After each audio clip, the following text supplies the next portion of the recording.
With La La Land, I wanted to explore how you balance life and art, and how you balance dreams and reality.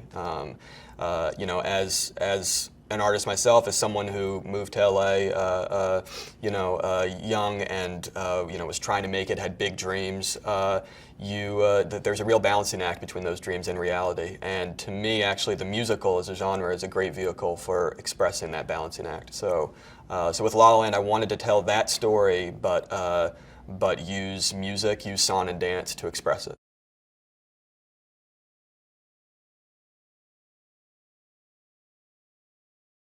The movie is about passion, and it's about passion for art and passion for love, and ultimately the passion with which we wanted to approach the movie, with which we wrote it, with which we composed the music for it, with which we presented it to people, and with which we intended to put it on screen.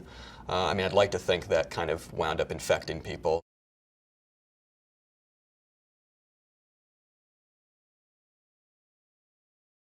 We very consciously made the decision to write and conceive and imagine the ideal version of this movie, to not really think about whether it would be realistic to actually be able to pull it off, whether we'd ever be able to pull it off in our lifetime, but just imagine the greatest possible version of this movie where every door opens and we get to do literally whatever we want to do.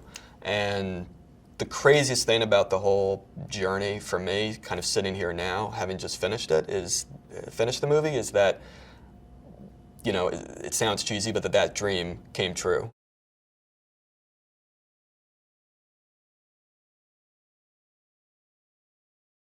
Part of the guiding idea behind the story and the story of me and Sebastian's relationship specifically was that they each nurtured each other's dreams equally, and that it's only with each other, it's only through each other that they're able to achieve those dreams.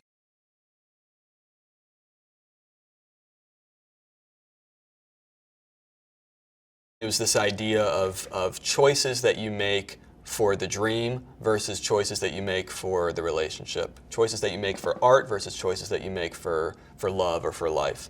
And, we all kind of, wish we lived in a world where those things were always compatible. But sometimes they're not, and sometimes these choices can be messy, and one affects the other in ways that we didn't expect. And sometimes even the choice itself is murky. Mia pushes Sebastian to try something new, to really sort of embrace it, to get outside his own box, but then realizes perhaps his own box was in some ways what made him special.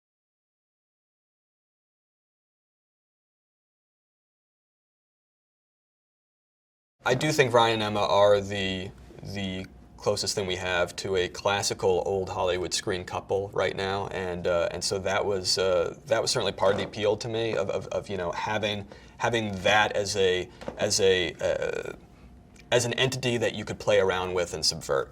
But of course, it's also you also have to remember that each of them on their own is just a phenomenal, absolutely phenomenal actor, and an actor that I dreamed of working with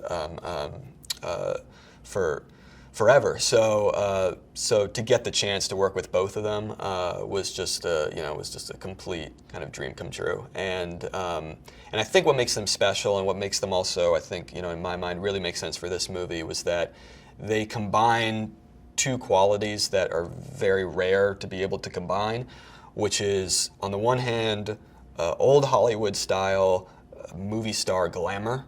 In other words, there's a timelessness to them that you could really, you can see them and imagine them in a movie from the 30s or from the 40s.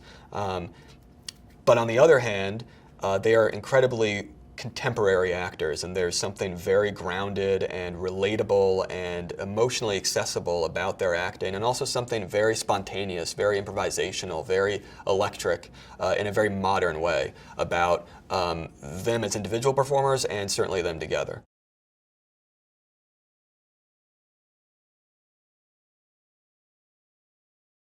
I think the genre has a lot of surprises in it, and the genre can surprise people, and I think the genre is actually much more accessible than it gets credit for, and I think it's much more genuinely emotional than it gets credit for. It's not actually just about escaping from reality. It's about using dreams and using fantasy to comment on reality.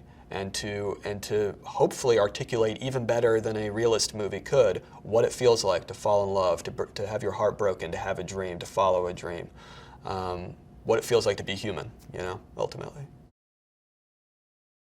Did you know that The Bible and Planet of the Apes are the only G-rated movies to show nudity?